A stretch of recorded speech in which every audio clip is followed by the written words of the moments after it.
आज जो मैं कहानी आपको पेश करने जा रही हूँ वो 2500 साल पहले की कहानी है।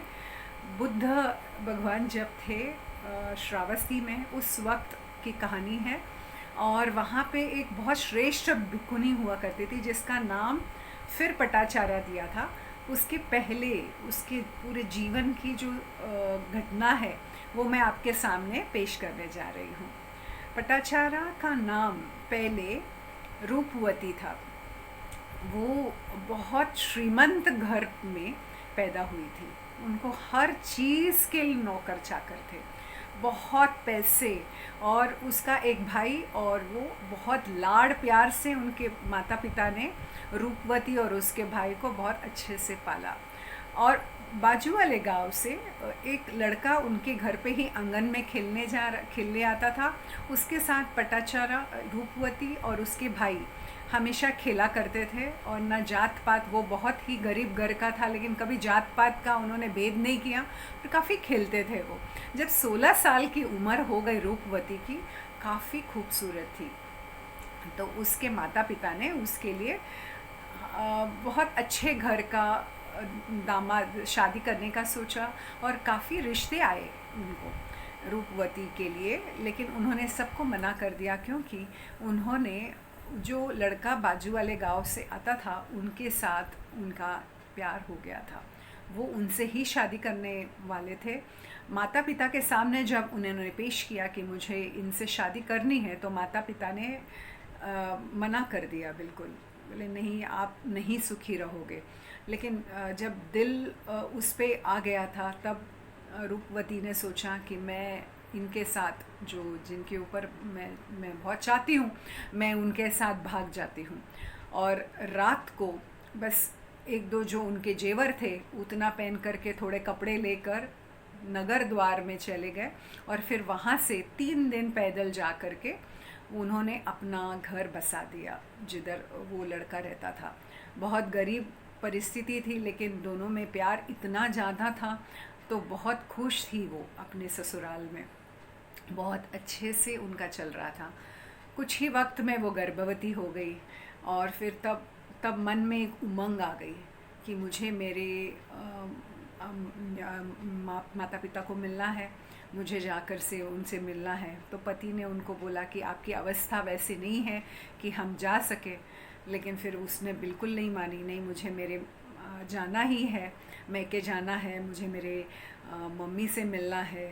तो पति के बहुत मना करने के बावजूद पति एक दिन काम पर गया। उस वक्त वो निकल चली, घर से निकली और फिर अपने मैके के तरफ जा रही थी। तो पति घर आए तो समझा उसको कि रूपवती निकल चुकी है, तो वो भी उसके साथ चल दिए।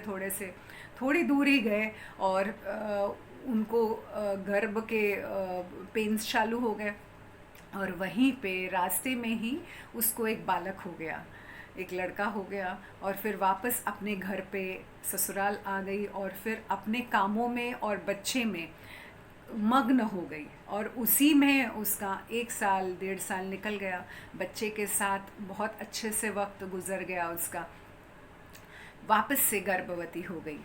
और इस बार उन्होंने अपने पति को वापस बोला कि मुझे मेरे मैके जाना है, मुझे मेरी माँ की बहुत याद आ रही है। और उस वक्त तो फ़ोन नहीं, मोबाइल नहीं, कुछ नहीं, तो बस उनको जाना ही था, श्रावस्ती जाना था। तो फिर उन्होंने बोला कि चलो, हम अगले बार मना कर लिए तो चलो अभी चलते हैं। लेकिन उस वक्त मौसम बहुत ख़राब था, बहुत ज़्यादा बारिश और वर्षा वहाँ पे हो रहा था। तब उन्होंने अपने पति को कहा, वो बालक को लिया और पति को कहा कि आप जा कर के एक आश्रय कर ले, ताकि रात का समय हो गया है तो हमको कहीं तो आश्रय लगेगा। और तो फिर पति गए कुछ झाड़ के पत्ते वगैरह काट के, और झाड़ काटने के लिए। और उस वक्त ही वहाँ पे एक सांप आकर पति को ढस दिया और पति वहीं पे मरणावस्था में चले गए। यहाँ पे पटाचारा अपने 1 1.5 साल के बच्चे के साथ बैठी थी और उनका गर्भ का जो व्यथा है और बढ़ गया। और फिर वहीं पे उन्होंने दूसरे बालक को जन्म दिया उसी अवस्था में। और सवेरे हो गई, वो बहुत ज़्यादा खुद को बहुत ज़्यादा उन कमज़ोर हालत में उन्होंने सोचा कि मेरे पति कहाँ चले गए, और अपने बालक को और वो छोटे जो बच्चा जस्ट हुआ था उनको अपने पेट में बांध करके वो निकल पड़े और वहाँ पहुँचे जहाँ पे उसके पति मृत अवस्था में पड़े थे। वहाँ पे उनको समझ में ही नहीं आ रहा था कि मैंने अपने पति को क्यों भेजा इसके लिए। वो मेरे साथ रहते तो शायद सांप न डसते। और फिर वहाँ पे बहुत रो दिए, लेकिन दोनों बच्चों को देखकर, दोनों बच्चे रो रहे थे, उनको देखकर उनको एक ही समझ में आया कि अभी मैं निकल चुकी हूँ मेरे मैके जाने के लिए, तो बस बच्चों के लिए तो मैंने जाना है। और बस चल दिए वो रास्ते में, और चलने के बीच में ही एक बड़ा सा नदी आता है, और नदी में पूर होने के वजह से थोड़ा ज़्यादा उसमें वेग था। तो उन्होंने सोचा कि इस अवस्था में मैंने अभी बच्चे को जन्म दिया है, तो मैं दोनों बच्चों को नदी पार नहीं कर पाऊँगी। तो फिर उन्होंने सोचा कि जो बड़ा बालक है 1.5 साल का, उनको इस ओर रख देती हूँ और वो छोटे बच्चे को मैं उस ओर छोड़कर फिर वापस से दोबारा बच्चे को लेके जाती हूँ।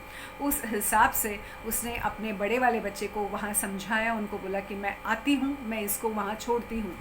तो बस जल्दी से वो उन्होंने नदी पार किया और उस जगह पहुँचे जहाँ पर उन्होंने दूसरे ओर पहुँचे, और उस बच्चे को कपड़े में लपेट करके वो वापस से दोबारा अपने दूसरे बच्चे के तरफ, लेकिन उनका ध्यान पूरा उनके उस बच्चे के तरफ था जो नवजात था, जो अब हुआ था।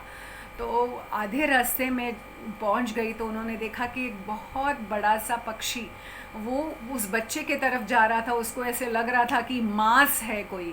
तो फिर उनको रहा नहीं गया, उन्होंने उस पक्षी को देखकर जोर से किया, श, श, श, ऐसे किया इस हाथ से। तो फिर इस बाजू में जो बच्चा था जो इस ओर था, उसको लगा कि मेरी माँ मेरे को पुकार रही है। तो वो बच्चा नदी के किनारे पर हंसते हंसते अपने माँ की तरफ भाग रहा था, और वहाँ पे नदी का पुर बहुत ज़्यादा था, वेग था, इसीलिए वो बच्चा उसी में मर गया, वो पानी के इतना ज़्यादा वेग होने के वजह से। इस बाजू तो बच्चा मर चुका था और उस बाजू वो पक्षी ने ले गया था। तो इसको समझ में नहीं आ रहा था, बीच रास्ते में ये इस बाजू जा कर के फिर उस बाजू गई, और फिर वो उसकी, तो आपको समझ में आ रहा होगा कि किस तरीके से उसके मन में वेदना हो रही थी, बहुत ज़्यादा रो रही थी, सर को नोच रही थी, कुछ समझ में नहीं आ रहा था। फिर एक ही था कि मेरी माँ को मिलूँ, मेरे के मैके में जाऊँ। बस उसी अवस्था में वो पूरी गीली होकर के रास्ते में चल रही थी। तभी उसको एक पथिक वहाँ पे देखा जो पैदल जा रहा था। तो उनको बोला कि ये साहूकार जो है, ये इनका घर का रास्ता आप बताओगे, क्योंकि उनको ध्यान में नहीं था। तो उन्होंने बोला अच्छा अमुक अमुक साहूकार की बात कर रहे हो, उसके बात तो मत ही करिए। तो बोला क्यों? तो बोले कि वो और उनकी बीवी और उनका बेटा तीनों भी कल रात को बहुत ज़्यादा बारिश हुई तो छप्पर नीचे उतर गए, नीचे आ कर के तीनों भी मरण के पा गए हैं। और आप देख रहे हो तो दूर में एक ही चिता में सबको आग लगा रहे हैं। तो अभी इस वक्त रूपवती की हालत बहुत ज़्यादा, बिल्कुल पागलपन हो गया था उनको, सर नोच रहे थे, उनके कपड़े उनके ध्यान में नहीं आ रहा था कि कहीं से कपड़े निकल भी चुके थे, पूरी नग्न हो गई थी और सिर्फ चिल्ला रही थी और चीख रही थी। उसके 6 लोग जो अपने हैं वो सब अपने पराये हो गए थे, मृत अवस्था में चली गई थी। तो वो बोली कि मैं भी इसमें से मैं नहीं आऊँगी, मुझे भी मरना है। और इधर उधर उसी हालत में श्रावस्ती के पूरे गांव में घूम रही थी, ऐसे ही पागल अवस्था में, उसको कुछ भी शुद्धि नहीं था। लोगों ने सोचा कि ये पागल औरत है और ये ज़ोर ज़ोर से चीख रही है, और सब ने उसके ऊपर डंडा मारना चालू किया, पत्थर मारना, तो उसके कहाँ कहाँ घाव भी आ गए थे। इस अवस्था में बुद्ध वहाँ पे जेतवन में अपने भिक्षुओं के लिए कुछ सिखा रहे थे, और जोर से उनको समझ में आ रहा था कि कोई चिल्ला रही है। और फिर उन्होंने अपने भिक्षुओं को कहा कि उस औरत को आप बुलाइएगा। और वो जब आई पास में तो बुद्ध ने अपने आवाज़ से कहा, सामने आई और रोने लग गई थी, उसके आंग में कुछ भी कपड़े नहीं थे। तो एक आदमी ने, एक भिक्षु ने अपना जो ऊपर का अंग वस्त्र है वो डाला। उस वक्त से उसका नाम पटाचारा पड़ा। और उन्होंने, बुद्ध ने एक वाक्य कहा कि बहन रुक जाओ, और उस आवाज़ और बुद्ध की जो करिश्मा थी, जो उनके ऊपर जो बुद्ध के पूरे जो था उनके ऊपर प्रभाव हो गया, और वो तुरंत ही अपने पूरे सेंसेस में आ गई पटाचारा। और फिर उनको समझ में आ गया कि मैं कहीं तो हूँ, और अपने आप को संवर लिया उन्होंने बुद्ध के इस बोलने के वजह से। और फिर उस वक्त बुद्ध ने उसको सारे उनको कहा कि आप बताइए क्या हुआ। तो उन्होंने पूरी कहानी सुनाई। तो बुद्ध ने उनको समझाया अपने भाषा में, और उनकी एक अलग अलौकिक तरीका होता है लोगों को समझाने में। तो उन्होंने पूरा उनको सुत्त में समझाया, और उस वक्त ही उन्होंने पहली जो कदम रहता है, जो सोता पन्ना बन गए उसी वक्त, और पटाचारा उसी वक्त उन्होंने भिक्खुनी बनना सोच लिया। और भिक्खुनी होते होते कहीं कहीं दिन ऐसे गुजर गए, और उनको आजू बाजू के लोगों के साथ समझ में आया कि दुख जो है वो तो है ही, और जो हमारा ज़िंदगी है वो बहुत अनित्य है। और ऐसे ही सोचते सोचते एक बार पानी लेके आई घड़े में, और वो पानी में उन्होंने ऐसे ही थोड़े दूर में डाला पानी को, तो पानी जा कर के थोड़ी देर के बाद सूख गया। फिर उसके बाद थोड़ा और दूर डाला तो देखा थोड़ा और सूख गया है। फिर थोड़ा और डाला तो थोड़ा और दूर तक जा कर के फिर उन्होंने सोचा कि ये जो छोटा रास्ता है वो हो सकता है मेरे बच्चों का हो, जिन्होंने बहुत जल्दी मृत्यु को पाया। फिर दूसरा जो उन्होंने जो रास्ता पानी का डाला तो हो सकता है मेरे भाई और मेरे पति का होगा रास्ता, और जो एकदम लंबा सा जो रास्ता गया वो हो सकता है कि मेरे पिता और मेरे माता का हो। तो हर एक का ज़िंदगी जो है उसका एक रहता है, रास्ता रहता है। हर एक को अपना रास्ता खुद लेना है, खुद चुनना है। और उस अवस्था में वो अरहत पद प्राप्त हो चुके थे, और उन्होंने कहीं भिक्खुनियों को समझाया, अपने जो एग्जाम्पल थे वो उन्होंने दिया, और कई भिक्खुनियों को उन्होंने काफ़ी परिवर्तित किया। जब मैं पटाचारा की कहानी सुनती हूँ या सोचती हूँ तो बिल्कुल समझ में आता है।